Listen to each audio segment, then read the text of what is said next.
roll it and turn it on. Well, good day, everyone, and welcome to our NACAA 365 webinar. We're getting started with AI and extension, and this is being presented by your Teaching and Educational Technologies Committee. I'll have this slide again at the end, and if you're in the session today and you have not completed the little questionnaire that we've asked. We'll show the results that we have so far, but we'll also share this again at the super seminar that will be held in Billings. So keep an eye out for that. You can use the URL link, the tiny link there in the slide, or you can take a smartphone or tablet and scan the QR code and complete that short survey that we'll have, and again, share results today, and we'll be sharing results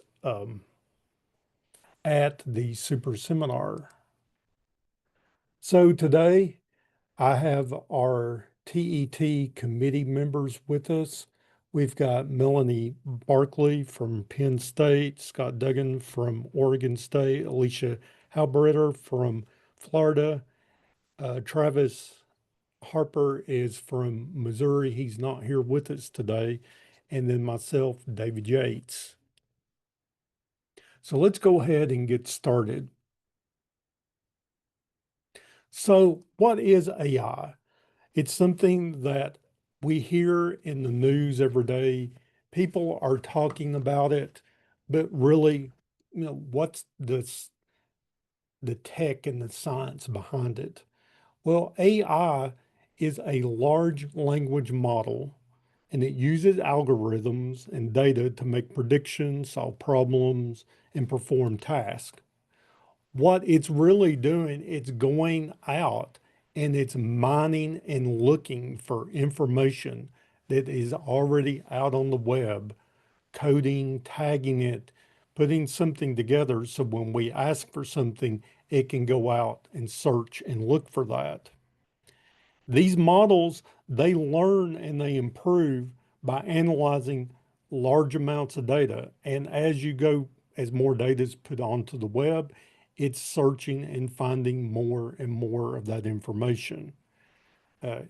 It's using math and logic to simulate human reasoning.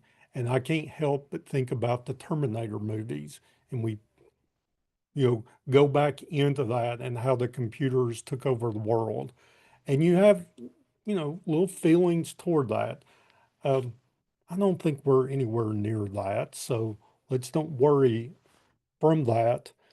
But when we come in, and what's neat about these is that it's learning from their mistakes as it goes in, and we ask it things, and then we can ask it to be a little bit more clear, and it starts to learn for that, and therefore it becomes more accurate. So it is a learning model as we go through.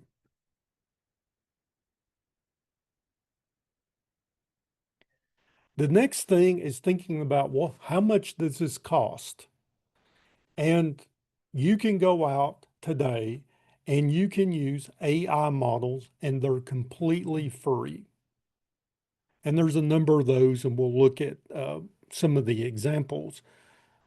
But there are free versions. But like everything in today's world, there's a free version and there's typically a paid version. Now, the difference in those two things, what do you get for your money, is that a paid version will have some more advanced features. Probably the biggest thing about the paid versions is that the data that it's going out and mine is more current. And when we think about using AI models, and different models will give you different results, how current is that information? And that's going to be key, especially if we're doing it for a lot of things within extension. The last thing is there are usage limits on most of these free AI models. It takes a lot of computing power to do something that is really so simple, coming back to you and dropping it on your computer screen. It takes a lot of computer power to do that. If you really start using the free versions of these AI large models, you're going to find out there'll be a limit if you're just pounding it all the time. And they'll probably say, well, you need to pay for this. Now, most of these models are using a monthly paid subscription basis. That's what most of our software companies have gone to. Think of Adobe and Microsoft in particular. It's a monthly paid subscription. And for example, I know at our university, we have a educational Microsoft license, like probably most of us have. And then if you want to add the paid version of Microsoft Copilot, which is their AI version, that is typically in the $30 a month range. They don't seem to be giving an educational discount to use the AI because it's the newest and the latest and the greatest thing.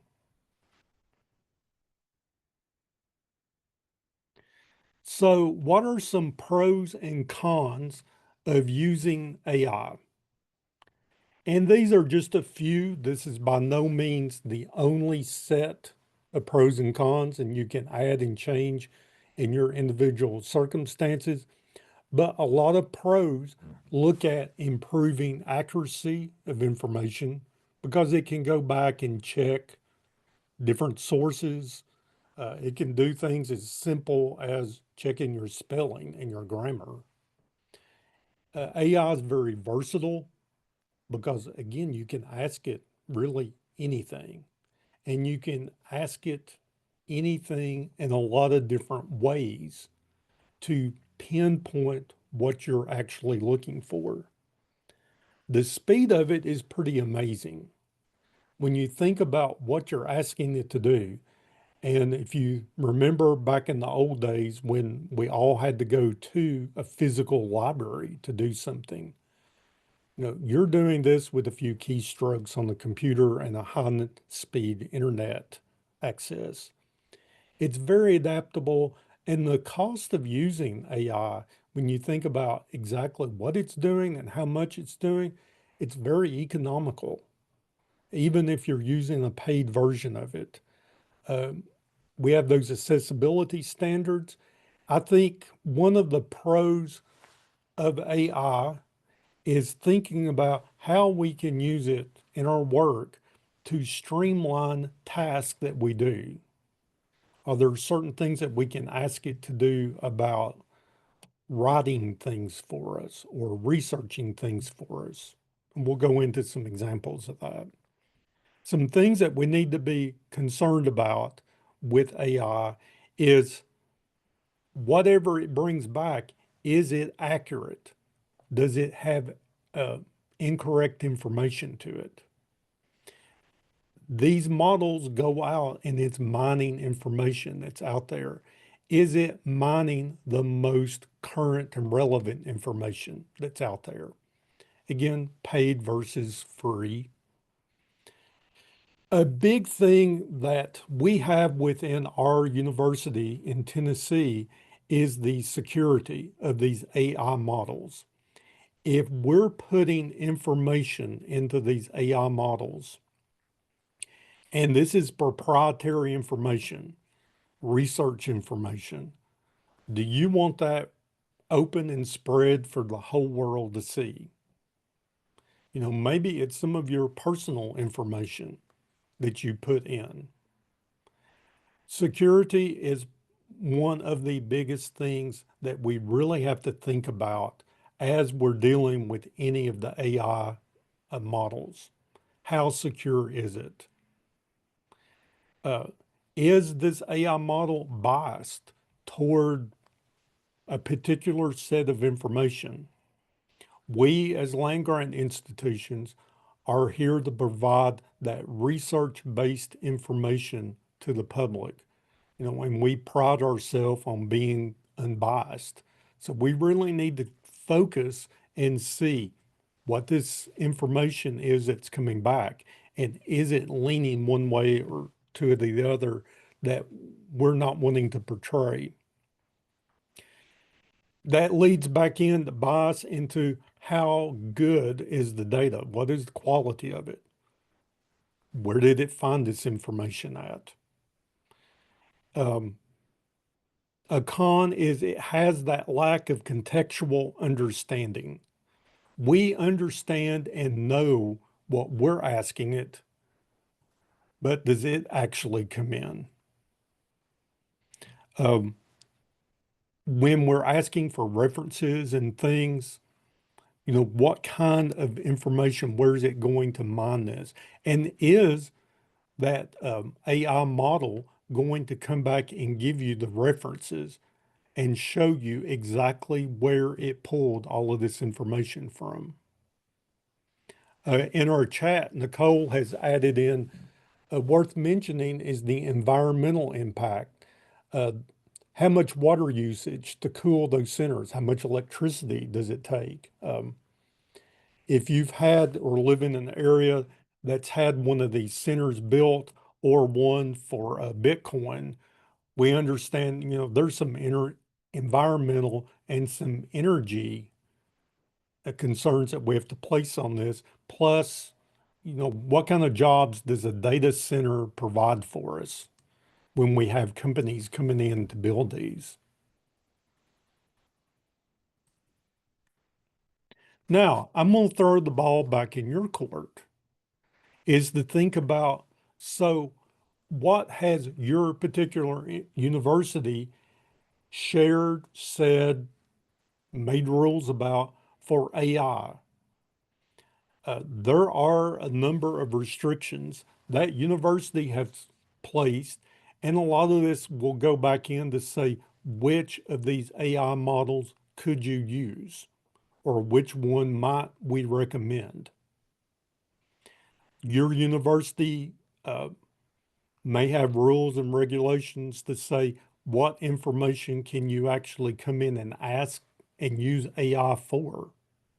It may be very limited, and especially if you're doing any research, that's going to play a big part into it. Check and see if your university already has a paid subscription for faculty and staff for some of these AI models. Some are doing that. Some may say, you just need to ask us for it, when we can flip the switch and turn this on. Where I am at the University of Tennessee, we have developed, it's not we, the university has developed their own branded Chat GPT model. And why they have done this is because of security, keeping that at the very top of the heap as they're talking and deciding what they're going to develop and do this for. And it's there to protect our individual data. So it's sort of like we have a bubble to our own about this. And it's really good about making sure to give references, back. Again, each AI model is going to do a little bit something different. So I'm going to hand this off to Melanie now.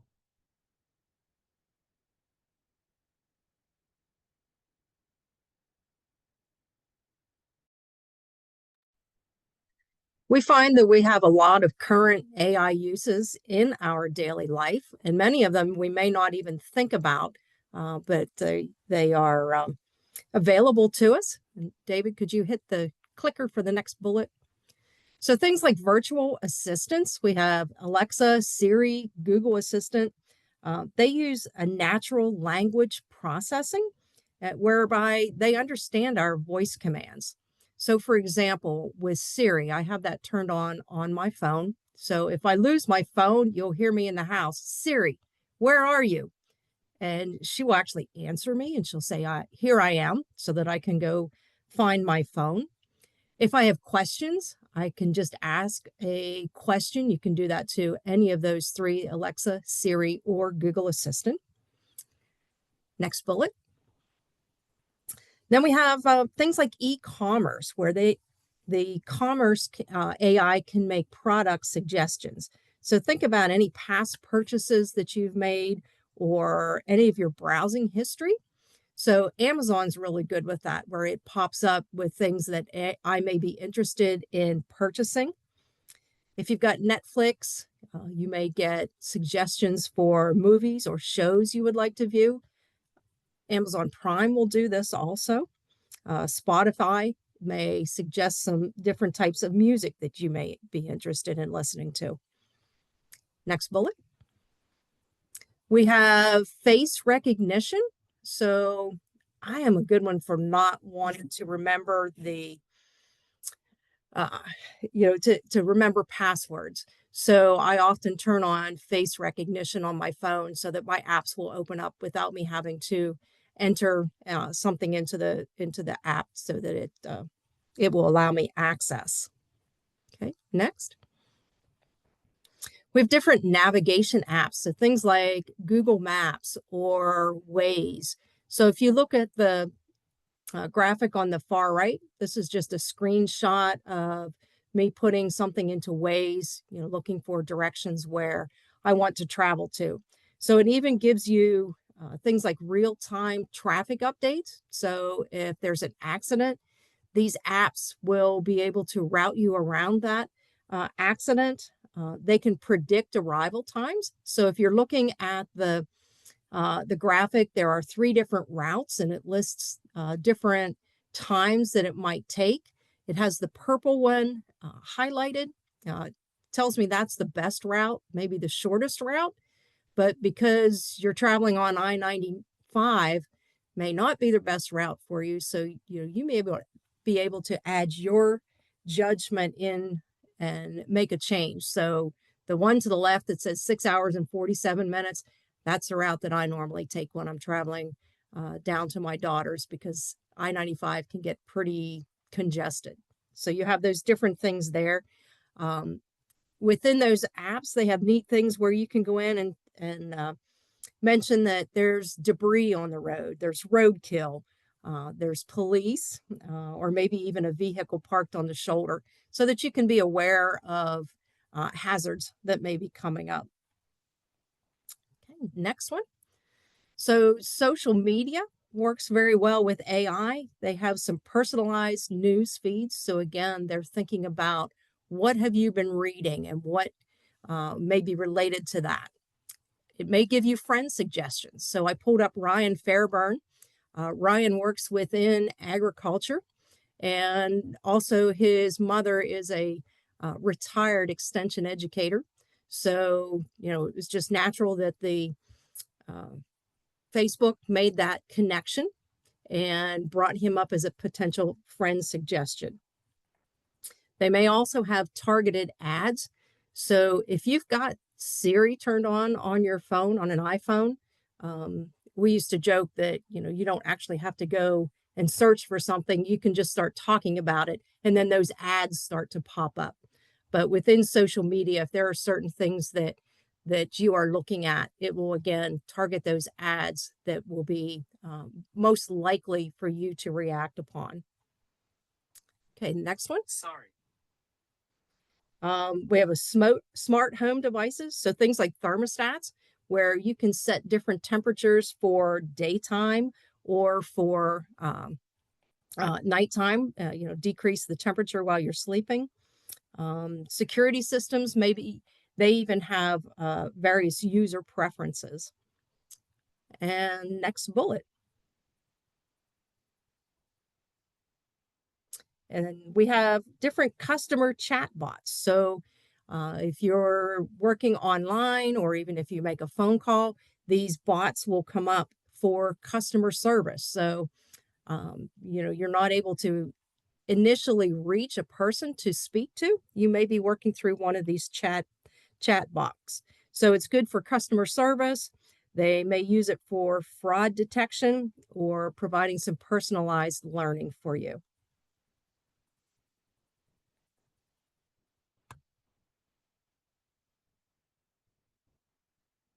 All right, and so we did send out that survey to NACA as part of the registration of this event, and so here are some results from from you guys directly.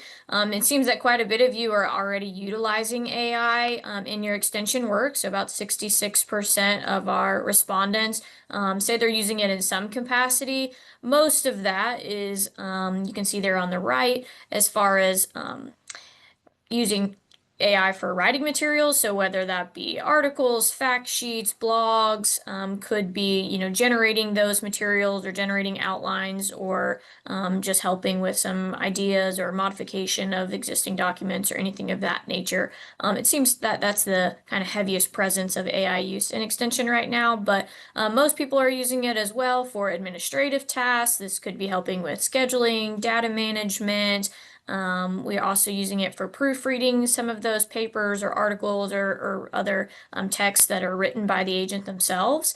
Some of you are using it for image and video generation. I know that's quite a bit what I use it for, although it can be quite frustrating sometimes. And then some people are also using it for social media posts and other uses as well.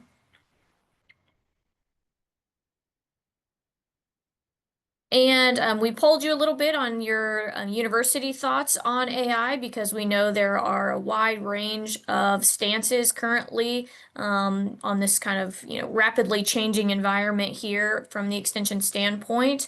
About 50% of you said that AI is utilized in your university, but with restrictions.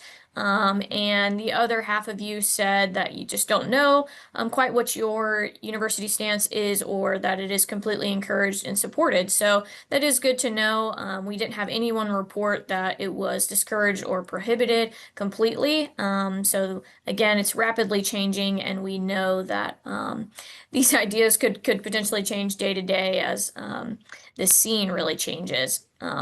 And most of you said that your university is not currently providing paid subscriptions or access to AI platforms. I know many of them are in the works of providing, like David said, their own university branded AI chatbots and or have their own kind of subscription to the large language models that are available just out on the market, and they have their own agreements and signups for those language models that you can use through their own university branded hub. So usually the data and stuff that you put in is secured through your own university, even though you're still utilizing those publicly available large language models. There were quite a bit of concerns about using AI and extension that you guys expressed. The cost, obviously, we all know that we are pushed more and more for our own revenue enhancement and to find ways to fund our own extension programs. So having an additional monthly cost or subscription service could be a barrier for extension agents across the country.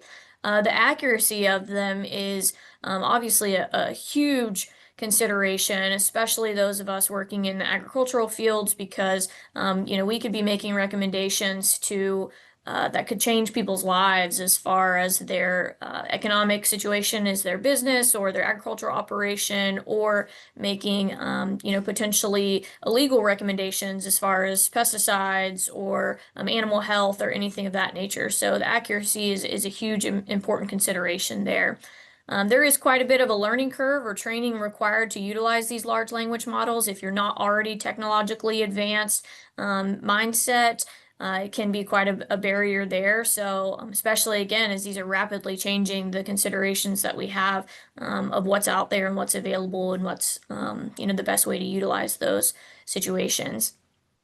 There is obviously some concern about replacing extension agents, because if our clientele can just hop on, Google was always the concern there, and now they have an even better, faster resource to get very specific information. They don't even have to go click links anymore. This spits out an information for them, in the same capacity that we do, just obviously those accuracy concerns. And some of our clientele we know are never going to be in that market, and some of them might tend to lean that way. So always potentially a concern that even just from an administrative standpoint, they could be moving in that direction.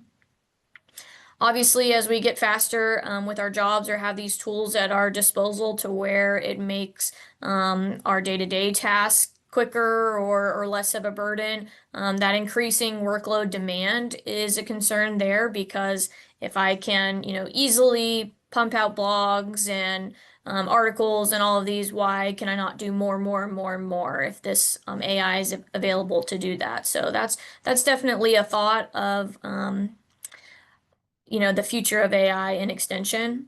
Ethical considerations are a large concern for you as well.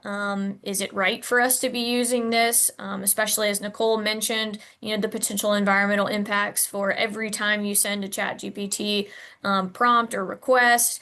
They just put out an article the other day from some of the CEOs of some of these large language models that even just being nice to the AI models and saying please and thank you is costing them millions and millions of dollars as the AIs have to process those every sentence or text that you put in there. And so there are a lot of ethical considerations with whether it's proper to use these, again, if the accuracy is counted into that, in our use of these in extensions. So just some thoughts that you guys had about their concerns.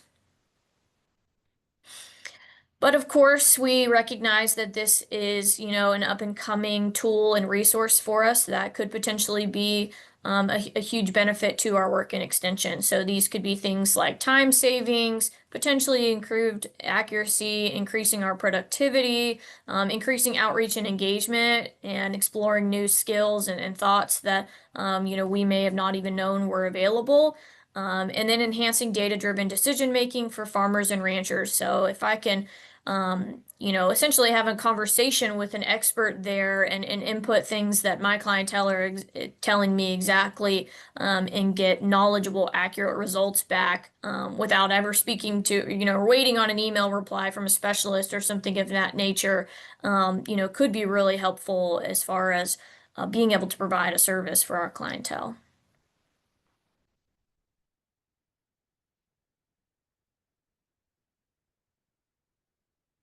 And I believe it's back to you. We're all going to sort of do a few of these together as we move on to some different examples. But we've talked about what are these? Well, what's the name brand type thing? What are we actually talking about? ChatGPT is I guess the big one that most of us hear about. You'll see this on the news. All the young people are talking about it. You'll see this on different social media things. I know there was one about using ChatGPT of making a cartoon character and action figure of yourself. And you could upload and put in these different things. But that's really the big one. I guess following right behind that, and I would rank these two as being the most credible, more safe to use, would be your Microsoft Copilot. And Microsoft is investing millions and millions of dollars into their AI structure. And if you have a Microsoft educational license, like we most do, you do have access to a version of the Copilot, and they are branding it and they are really putting this within Windows 11. It's on your Office 365 screen when you go to log into it over the web. Big presence there.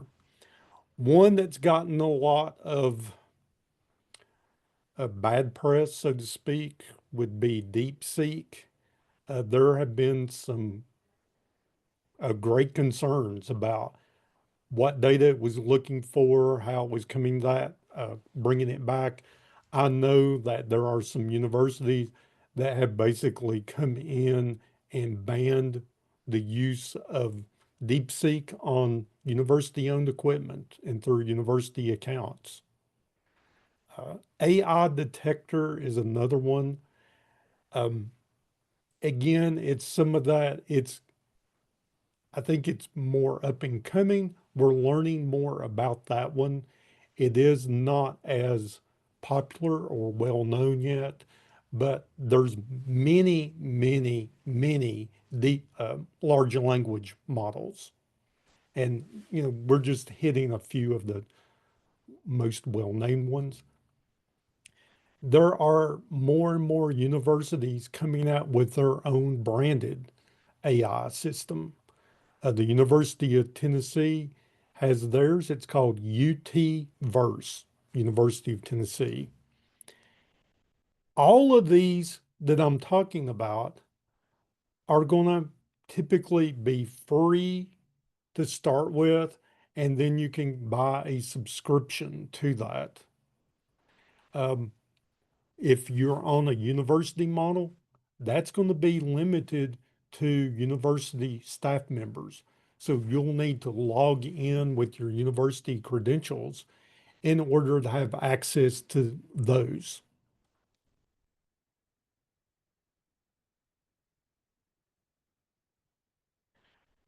We come back up and we think about, well, what are some tasks that extension staff members would want to think about using AI for? What could it do for us?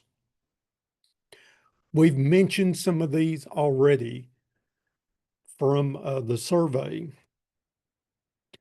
but thinking about administrative tasks, can you go in and you can like copy and paste information to write a letter of recommendation for somebody or a letter of support to go along with a grant? And maybe you have the start of it, but putting it into AI will dress it up. Some of you may already be very familiar with Grammarly or have a subscription to Grammarly. Grammarly's AI. That's what it's doing. It's actually looking at your information and trying, to make those suggestions and corrections. One that we had talked about as a committee was coming in and let AI edit or proofread a document, a newsletter, a news article. And we discussed about sometimes AI, at least the first time around, makes it in a more generic tone. And when we think about writing a newsletter or writing a news article in extension, most of those start to develop the tone of the individual writer. Now, that's what's also great about AI is that the more you use it and the more that you steer it in the direction that you want it to go to, it will learn that. And then your results in the future start to develop some of your personality in writing. Being able to take a lot of content, dump it into AI, and then ask it for a summary. Can you summarize this 529-page document that has been sent out? And just uploading that document and letting the AI model come in and pull out, well, what did it find to be the key points? Again, coming back to our pros and cons of it, that's great, but you probably need to know a little bit about it just to make sure it is pulling out the correct information. Can we scan in written notes that we have and make it into typed text? And that technology is out here now, lots of use for it. Image generation, Alicia talked about this. I think this is probably one of the most powerful things that's out there. Adobe has spent a lot of their resources, like Microsoft, to move into the AI development and going in and being able to type in, I want an image of these different types of things. And we'll show you an example of that. But having that, and it's like, I can't find the perfect picture, but can AI generate it? Now, on the flip side of that, is that actually allowed by your university to create something like that? Is it real? comes back to be the question. And more importantly, and Melanie really gave us some good insight on this, was talking about copyright issues by using AI generated images. Because is it going out and mining copyrighted information to create this new image for you? And do we have a copyright to be able to use it? Probably not. Some big concerns that we have there. Being able to generate an outline or a presentation for a meeting. I think this is a really cool use to come in and to use AI, because I can come in and type in, I'm creating a presentation to do an AI seminar or webinar for extension agents. And again, may need to refine that a little more, but it can spit out an outline that can help me get started. ChatGPT will actually generate, and it's a very plain, generic PowerPoint file for you that you can then download. And then you could take it and start to add and create more content to it, change the background, images, that type of thing to it. Using AI to create a video storyboard. If you're coming in and creating a short video that you're going to use to post on your social media or within your extension programming, storyboards are the key to doing really good videos, to know what's coming, what starts, what's the next step, and how does it end. Being able to come in and generate quiz questions based on specific information, uploading information from your Master Gardener material, and then having AI come in and generate some questions that we could use as a quiz, as knowledge checks, as the ending test that you're going to use. AI, and we saw this in the survey, can come in and create marketing materials, social media posts. Adobe, they do a great job with that. And the Adobe Express program, it's a web-based program. It's amazing what it can do. Brainstorming topics. Our state, we're doing, I guess, sort of regional conferences this year. So each region of our three is going to do a conference.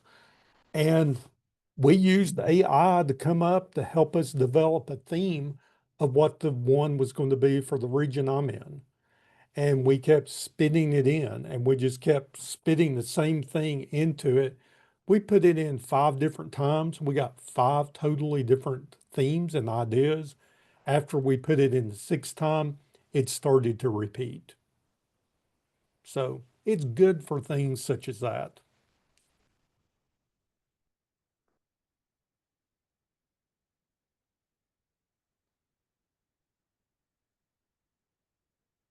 Alicia, I'm going to let you take over here. You had talked about this some. I believe actually Scott made this Or slide. Scott made this. I'm sorry. That's okay. Yeah, We're I all just in it was, together. that's right. I was just going to share, I'm not really a techie guy at all, and yet I've been able to use AI just to help me with editing, throw in a paragraph, and it'll help clean it up and edit that. Of course, we want to be sure we're careful and not plagiarizing or anything like that, but it can certainly help give you some ideas how to make your paragraph or paper a whole lot better. And you just can throw in a topic and AI will write learning objectives for you. And then you can, because I've always struggled with trying to get the verbiage just right on learning objectives, and it can give you ideas on those. It'll generate lesson plans and even, as David mentioned, a PowerPoint slide deck. So from there on this class I was working on, it just kept asking me, would you like flyers for your class? Would you like editable surveys or handouts? It's some unbelievable technology that um, I think can really speed up the process of creating content and getting ideas. And any task seems to be fair game. Just ask it, and it'll let you know. It'll help you through the process. That's what I use it for. So we're seeing, we can start in and we see that maybe we have one idea of how to use it and we can start to expand upon that. Now, if we're all game, we're willing to do a short live demo of Chat GPT. Let's hope it all works. I can put it in and we're going to ask you to go to the chat. And if there's something that we can come up with quick and easy that we can put into Chat GPT, I've got Chat GPT up and loaded and confirmed to me that you can still see the screen. Okay, good deal. Can pigs get poison ivy rashes? I like it.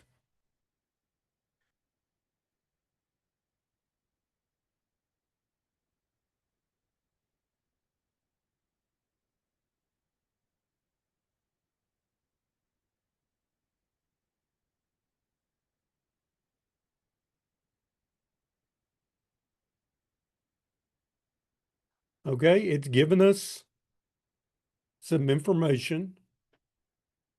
One thing I don't see here is that, well, where did it find this information?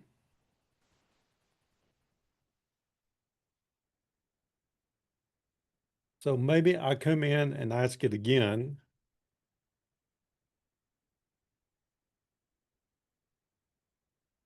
Maybe add with references. I like that you got this, Wendy. This is a real good example.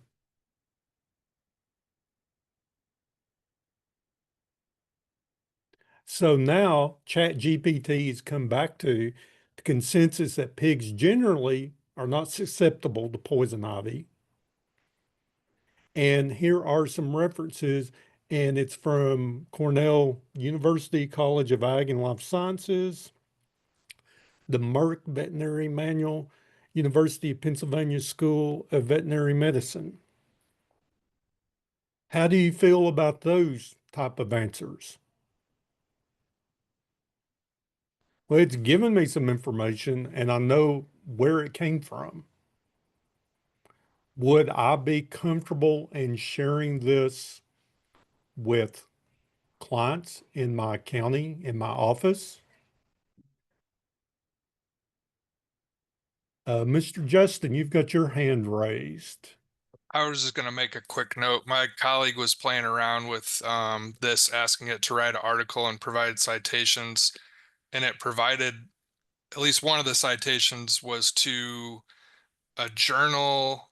It was like a journal and issue of volume, but the actual article it cited wasn't in the journal. Like it appeared to be just like a made up journal or made up article. So, And that's very true. And it goes back to this looks good. We have to do our homework, especially if we're going to share this in that educational role that we have. Checking and double checking and triple checking, would always be always, always. And it's just like anything that we do to make sure that we have that fact-based information that's coming back into it, going back into those references, clicking on them, doing some searching, and was it all taken in the right context? Thanks for Melanie for sharing that. Again, short, sweet type of demo. But let me come back and we'll go back to our slide deck. We've got just a few more things we wanted to talk about.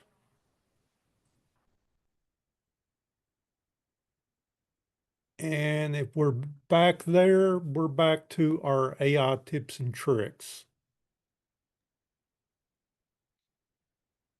So yeah, as David showed, this is a really good example of honing in your prompt writing skills. Pretty much anything that you're going to utilize AI. And when we say AI, in the presence of this meeting, we're really talking about large language models. So there are a lot of terms within AI. AI is certainly not a new thing, all of a sudden popping up. It's really the large language models that are newer. Artificial intelligence has been around long before, I'm young and I still remember, texting Ask Jeeves questions and it would respond with, an answer, or there's been all kinds of things you used to be able, even a general Google search in itself is technically artificial intelligence. Anything that a human is not creating, is the computer itself is doing is artificial intelligence. So these large language models are really what we're discussing here in the new use of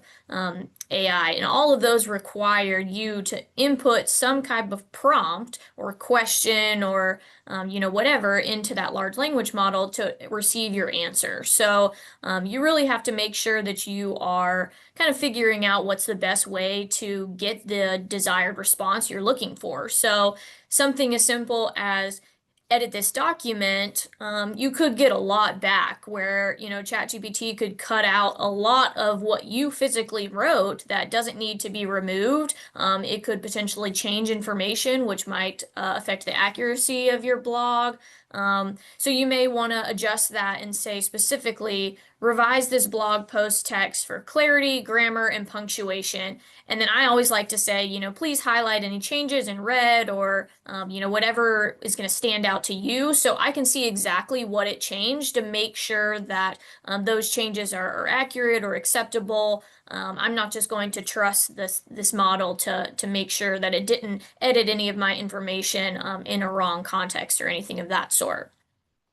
And then especially if you're generating images, like I said before, image generation or video generation can be one of the most difficult tasks to use these models for, because it will come up with a lot of wrong information, especially in the world of agriculture. You'll find that you never should use common names for plants, even typical like row crops. I would use the common name for soybean, or maybe a specific variety of corn or something if you're looking for specific images like that. Because if you just say, give me an image of poison ivy, although poison ivy is a relatively common name, somewhere else they may call it stinging nettle, or here in Florida we have a stinging nettle and we have a fireweed. They're two very different species of plants and they look very different, but colloquially people call fireweed stinging nettle and etc. So if you don't have the scientific name in there, you might get the wrong image generation back. But even just being very specific about context. So I'll show you an example in a second about this prompt that I put into ChatGPT of image generation. I asked it to generate an image of a horse getting a vaccine. That gave me a very wrong image. And so I had to really tailor that to try and get a better image, and it's still not all that great. And funny enough, as we're talking about university branded AIs, my university, University of Florida, has one called Navigator. We are the Florida Gators. So of course it's always termed based on your university branding. And my Navigator would not give me an image of this. It said it violated safety standards. So somehow an image of a veterinarian, I asked it specifically for a veterinarian giving a horse a vaccine, it would not produce that image. I don't know if it, for whatever reason, it wouldn't give me a reason as to why it violated safety standards. But I just thought that was a, kind of a unique situation there. I had to go specifically to the publicly available option to get these image. And sometimes coming up with those right prompts to achieve your objective is the hardest part. We joked as a committee that, sometimes it takes you longer to come up with the prompt than if you could have just done the task yourself. Obviously, I am no graphic designer, so creating these images I would not be able to do, but a lot of those administrative tasks and stuff, if it's frustrating you, recognize that, your either prompt is not getting the objective you're looking for, or maybe it's just faster to do it on your own. Let's go ahead and show that example, David. So this is the actual images that ChatGPT generated for me. You'll see the very first one there on the left generated an image of a horse getting a vaccine. If you know anything about injecting horses or really any livestock, we don't give it right there under the jaw. I was happy at least they had the person wearing gloves and had a semi correct halter, and the horse looks really realistic and accurate details, but obviously shot placement is really wrong. If you're running quick in a hurry, and you shared that, somebody might come back and say, if that was showed on social media, you would get absolutely roasted by the horse community. So you'd have to be very cautious about things like that. And then you can see I edited that prompt to say, generate a realistic image of a horse from the shoulder up receiving a vaccination injection from a veterinarian. Make sure the veterinarian is wearing latex gloves and aiming the vaccination towards the vaccine triangle for equine neck injections. So it was a little more accurate. I will be honest, I had to edit that prompt probably 3 or 4 times to even get this image. It's not perfect. It's probably fine for what uses we would have. You rarely are giving intramuscular injections like that where you're stabbing straight in and the hand placement's not exactly right. The syringe looks a little funny. But obviously this is something that someone would see is AI generated and might not yeah Andrew makes a good thing there that there is no one holding the horse and or there's no lead rope on the horse. So little details like that, exactly. I didn't even look at it. I was looking more at, the shot's semi-right, I'll just use that. So yeah, you can see where other people look at those images and see a lot of errors that can come up in them. But just an example, video generation is even worse sometimes, especially with humans. If you've ever generated any images on these LLMs, you'll notice like text, it cannot really work with text. The words will be garbled or misspelled or all kinds of things. But to try and get what you can, be as specific and clear as possible with the expected outcome. That helps you reduce the number of revisions, especially if you're using these free publicly available ones and you don't have a paid subscription, because I believe like ChatGPT limits you to 4 or 5 images in 24 hours. So, if you're working on something and it's just not giving you the right thing, you can't try again until exactly 24 hours later. So I generated that image at 5:34, and that last horse one was the last one it would give me. I actually had to switch over to another Google account that I had that would allow me to generate some more images. And it will not let you do it until 5:34 again the next day. So it's very particular. Like David said, it costs them a lot of money to run those prompts and such. So they're not just giving away all that for free. But be specific with what your objective is to get out of that. Especially if you're saying like write this in a professional tone, or you're looking for a realistic image versus an animated looking image or a watercolor image or something of that sort. Make sure you know all of those details before, and you include that in your prompt from the get-go.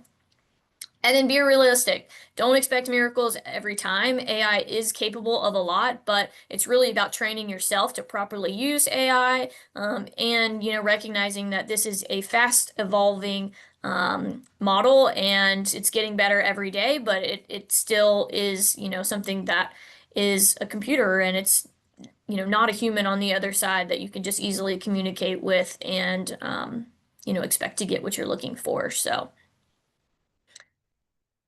that's all I have for you, David. Well, we don't have all the answers today to everything about AI. It does change on a minute by minute basis. We wanted to start the discussion today. And as we were talking before the seminar, there's a large number of our people that are coming in and will be attending our super seminar that we'll be holding in Billings on Tuesday, leveraging AI tools for extension success, tools, techniques, and insights. We're going to have a panel discussion. We'll be talking about a number of different things, some of the same things that we've talked about here, and we'll have more time to expand upon those. I do want to thank all of our committee members for being on today and participating. This was a team effort. Hope you saw that. We do want to invite you to come and attend our virtual committee workshop. That's going to be held on Wednesday, May the 8th. It's at 3 o'clock Eastern, 2 o'clock Central, and adjust for Mountain and Pacific if you need to. The URL is here on the slide. That's also on the email that Scott sent out.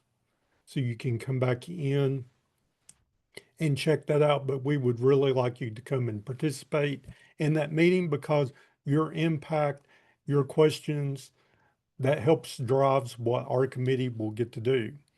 Final, just to wrap up our part of it, is that if you did not take that questionnaire that Alicia went over, we're going to share updated results of that at the super seminar in Billings. So if you didn't get a chance to do it, you can always come and do it now or do it before you get to Billings.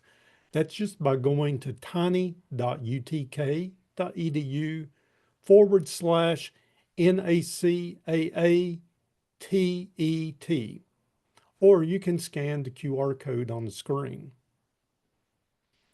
Appreciate the comments that we're seeing in the chat.